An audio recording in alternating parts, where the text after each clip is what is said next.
नमस्कार दोस्तों, मैं विजय कसाना डिजिटल फ्री शिक्षा के यूट्यूब चैनल पर आपका स्वागत करता हूं। दोस्तों, हरियाणा स्टाफ सिलेक्शन कमीशन की भर्ती के ऊपर माननीय हाई कोर्ट के द्वारा बड़ा फैसला दिया गया है। विस्तार से इसके बारे में चर्चा करेंगे। उससे पहले अगर आपने अभी तक चैनल को सब्सक्राइब नहीं किया है तो साथियों चैनल को सब्सक्राइब जरूर कर लें। किन साथियों को बड़ी खुशखबरी मिली है कि उनको अब इस भर्ती में योग्य मान लिया गया है। ये देखिए साथियों, भर्ती है आर्ट एंड क्राफ्ट टीचर की।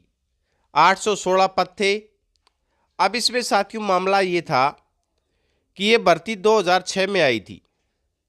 ये देखिए, अगस्त 2006 के बाद डिप्लोमा पाने वालों को नियुक्ति के लिए पात्र मान लिया गया है। यानी कि 2006 में ये भर्ती आई थी। इसकी अंतिम तिथि है वो 21 अगस्त 2006 रखी गई थी। इसके बाद सरकार ने नियमों को बदल दिया और न्यूनतम एज है वो 18 वर्ष से घटाकर 17 वर्ष कर दी।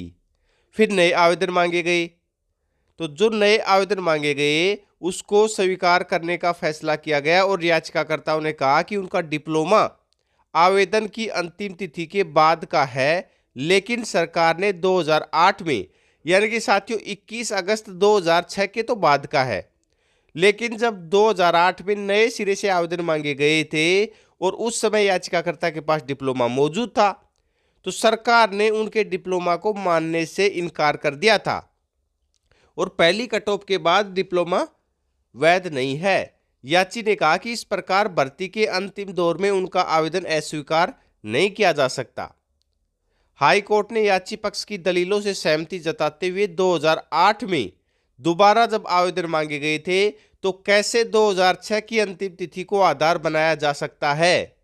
यानी कि साथियों 2006 में जो लास्ट डेट रखी गई थी उसको आधार कैसे बनाया जा सकता है जब 2008 में दोबारा आपने आवेदन मांग लिए।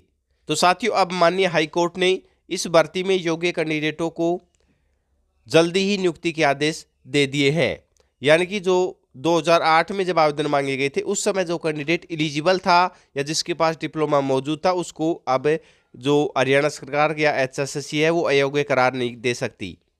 तो ये गुड न्यूज़ है साथियों इन युवाओं के लिए जिनके साथ ये समस्या चल रही थी। अब इनको नियुक्ति के आदेश दे दिए गए हैं। ऐसे ही और भर्तियों से रिलेटेड जानकारी के लिए आप चैनल के साथ बने रहें।